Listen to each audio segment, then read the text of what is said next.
monggo. Assalamualaikum warahmatullahi wabarakatuh. Waalaikumsalam warahmatullahi wabarakatuh. Syarhil Quran Mawarwangi episode ketiga. Tema: larangan berkomentar tanpa ilmu atau sok tahu. A'udzu billahi minasyaitonir rajim. Bismillahirrahmanirrahim. Alhamdulillah wassalatu wassalamu ala Rasulillah wa ala alihi wa ashabihi wa man wala. Rabbi shrah li sadri wa yassir li amri wahlul 'uqdatam min lisani yafqahu qawli, amma ba'd. Pada dasarnya setiap manusia dilarang sembarangan berbicara dan berbuat sesuatu tanpa didasari ilmu dan kebenaran informasi. Tidak semua yang terdengar di telinga terlintas di benak pikiran, dan semua yang sampai kepada kita harus kita terima. Karena dalam retorika berbicara, termasuk etikanya adalah tidaklah semua yang diketahui itu harus disampaikan, sekalipun benar. Dan setiap perkataan itu mempunyai makom atau tempat masing-masing apabila sesuatu yang tidak jelas kebenarannya. Bagaimana kita bisa tahu apa yang tidak kita lihat dan apa yang tidak kita dengar, sedangkan Nabi Adam alaihissalam pun tidak tahu bahwa setelah jatuh dari surga akan diberi kesempatan untuk bertaubat. Nabi Yunus alaihissalam tidak tahu bahwa setelah ditelan ikan besar, Allah akan menyelamatkan. Nabi Musa alaihissalam tidak tahu bahwa laut di depannya akan terbelah. Nabi Ibrahim alaihissalam pun tidak tahu api yang membara membakarnya akan terasa dingin. Munculnya fenomena di tengah masyarakat, yakni maraknya orang-orang yang gercep men-share berita viral sekaligus memberi komentar di media sosial, yang mana tidak jarang komentar-komentar tersebut adalah komentar yang bukan dari sumber ahlinya. Sebetulnya hal itu hanya akan memperkeruh suasana. Larangan berkomentar tanpa ilmu ada dalam Al-Quran, surat Al-Isra ayat 36. A'udzu billahi minasyaitonir rajim. Bismillahirrahmanirrahim. Wa la taqfu ma laysa laka bihi 'ilm. Innas sam'a wal basara wal fu'ada kullu ulaika kana 'anhu mas'ula. Dan jangan engkau mengikuti apa yang tidak engkau ketahui. Sesungguhnya pendengaran, penglihatan, dan hati semuanya akan dimintai pertanggungjawaban. Al-Quran Surat Al-Isra ayat 36. Allah Subhanahu wa Ta'ala melarang kaum muslimin mengikuti perkataan atau perbuatan yang tidak diketahui kebenarannya. Larangan ini mencakup seluruh kegiatan manusia itu sendiri, baik perkataan maupun perbuatan. Untuk mendapatkan keterangan lebih jauh dari kandungan ayat ini, berikut ini dikemukakan berbagai pendapat dari kalangan sahabat dan tabi'in. Ibnu Abbas berkata, jangan memberi kesaksian kecuali apa yang telah engkau lihat dengan kedua mata kepalamu, apa yang kau dengar dengan telingamu, dan apa yang diketahui oleh hati dengan penuh kesadaran. Qatadah berkata, jangan kamu berkata, saya telah mendengar, padahal kamu belum mendengar. Dan jangan berkata, saya telah melihat, padahal kamu belum melihat. Dan jangan berkata, saya telah mengetahui, padahal kamu belum mengetahui. Pendapat lain mengatakan bahwa yang dimaksud dengan larangan mengatakan sesuatu yang tidak diketahui ialah perkataan yang hanya berdasarkan prasangka dan dugaan, bukan pengetahuan yang benar seperti tersebut dalam hadis. Bismillahirrahmanirrahim. Iyyakum wa dhanna fa inna dhanna akdzabul hadisi. Rawahu Muslim wa Ahmad wa Tirmidzi an Abi Hurairah. Jauhilah olehmu sekalian prasangka. Sesungguhnya prasangka itu adalah ucapan yang paling dusta. Hadis riwayat Muslim, Ahmad, dan At-Tirmizi dari Abu Hurairah. Ada juga yang berpendapat bahwa yang dimaksud ialah larangan kepada kaum musyrikin mengikuti kepercayaan nenek moyang mereka dengan taklid buta dan mengikuti keinginan hawa nafsu. Di antaranya adalah mengikuti kepercayaan nenek moyang mereka menyembah berhala dan memberi berhala itu dengan berbagai macam nama. Allah Subhanahu wa Ta'ala lalu mengatakan bahwa sesungguhnya pendengaran, penglihatan, dan hati akan ditanya. Apakah yang dikatakan oleh seseorang itu sesuai dengan apa yang didengar suara hatinya? Apabila yang dikatakan itu sesuai dengan pendengarnya, penglihatan, dan suara hatinya, ia selamat dari ancaman api neraka dan akan menerima pahala dan keridhaan Allah Subhanahu wa Ta'ala. Tetapi apabila tidak sesuai, ia tentu akan digiring ke dalam api neraka.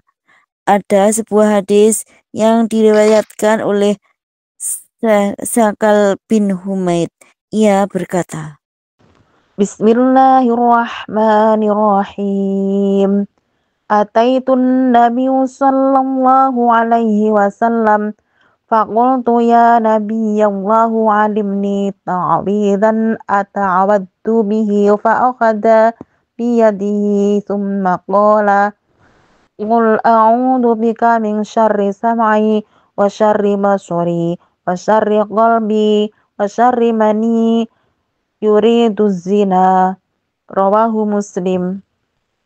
Saya mengunjungi Nabi Shallallahu Alaihi Wasallam. Kemudian saya berkata, wahai Nabi, ajarilah aku doa meminta perlindungan yang akan aku baca untuk memohon perlindungan kepada Allah. Maka Nabi memegang tanganku seraya berkata, katakanlah, aku berlindung kepadamu ya Allah dari kejahatan telingaku, kejahatan mataku, kejahatan hatiku, dan kejahatan maniku, yaitu zina. Riwayat Muslim. Menurut Imam Ibnu Katsir rahimahullah, dalam kitab tafsir Al-Qur'anul Azim, Allah Subhanahu wa Ta'ala melarang mengatakan sesuatu tanpa pengetahuan. Bahkan melarang pula mengatakan sesuatu berdasarkan dugaan yang bersumber dari sangkaan dan ilusi. Banyak orang melakukan sesuatu tanpa ilmu, tanpa pengetahuan, sehingga apa yang dikerjakan menjadi tidak berkualitas, bahkan cenderung menyimpang. Itulah sebabnya perbuatan jangan hanya ikut-ikutan. Sesungguhnya hal itu berbahaya terhadap dirinya sendiri maupun orang lain. Apabila setiap perbuatan apapun akan dimintai pertanggungjawabannya besok di kehidupan akhirat. Dengan mengikuti ayat ini, kita tidak akan berbicara tentang sesuatu yang tidak kita pahami. Apalagi sok tahu terhadap sesuatu, dampaknya akan merugikan dirinya dan orang lain. Hikmah dari ayat ini juga memberikan batasan-batasan hukuman, karena banyak kerusakan yang disebabkan oleh perkataan yang tanpa dasar. Janganlah kamu mengikuti perkataan dan perbuatan yang tidak kamu ketahui ilmunya. Dan janganlah kamu mengucapkan, aku melihat, ini, padahal aku mendengar ini, padahal kamu tidak mendengarnya. Bacalah ayat di atas dengan seksama. Sesungguhnya pendengaran, penglihatan, dan hati semuanya itu akan diminta pertanggungjawabannya. Janganlah kamu mengikuti sesuatu yang tidak kamu ketahui ilmunya, karena Allah Ta'ala akan menanyakan anggota badan ini pada hari kiamat tentang apa yang telah diucapkan oleh pemiliknya atau yang dikerjakannya. Maka dia akan bersaksi dengan apa yang dia ucapkan atau yang dikerjakan dari perkataan dan perbuatan yang dilarang. Tidak boleh berkata dusta atau berbuat ngawur tanpa didasari oleh ilmu, karena dapat menyebabkan kerusakan. Dan Allah Ta'ala akan menanyakan seluruh anggota badan dan meminta persaksiannya pada hari kiamat. Dipikir-pikir dulu sebelum berbicara. Dipikir-pikir dulu sebelum mencerna sesuatu. Sungguh jangan sembarangan dalam bertindak. Menurut Imam Hasan Al-Basri rahimahullah, bahwa maksudnya adalah janganlah kamu mengatakan bahwa aku melihat sedangkan kamu tidak melihat. Aku mendengar sedangkan kamu tidak mendengar. Aku mengetahui sedangkan kamu tidak mengetahuinya. Karena sesungguhnya Allah akan bertanya semua itu kepadamu. Selain itu, menurut Al-Ghazali, perselisihan di tengah masyarakat dipicu oleh banyaknya komentar-komentar orang yang bukan ahlinya. Akibatnya dunia menjadi gaduh dan bising. Karena orang-orang yang dungulah, maka terjadi banyak kontroversi di antara manusia. Seandainya orang-orang yang tidak berilmu berhenti bicara, niscaya akan berkurang pertentangan antara sesama. Padahal sejatinya manusia berada dalam keterbatasan dan mustahil menguasai semua bidang keilmuan. Seperti orang ahli bidang ekonomi, belum tentu ahli pandai bidang kedokteran. Orang yang ahli bidang politik, belum tentu pandai bidang agama. Begitu pula sebaliknya. Setelah menyebutkan pendapat para ulama salaf tentang ayat ini, Imam Ibnu Katsir rahimahullah dalam kitab tafsir Al-Quranul Azim berkata, kesimpulan penjelasan yang mereka sebutkan adalah bahwa Allah Ta'ala melarang berbicara tanpa ilmu, yaitu berbicara hanya dengan persangkaan yang merupakan perkiraan dan hayalan.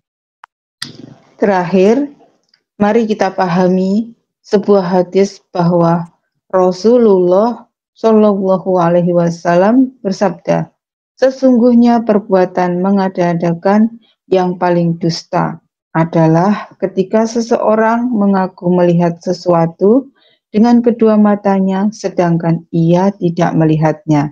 Hadis riwayat Imam Al-Bukhari. Allahu a'lam bishawab. Wa akhiran. Wassalamualaikum warahmatullahi wabarakatuh. Waalaikumsalam warahmatullahi wabarakatuh.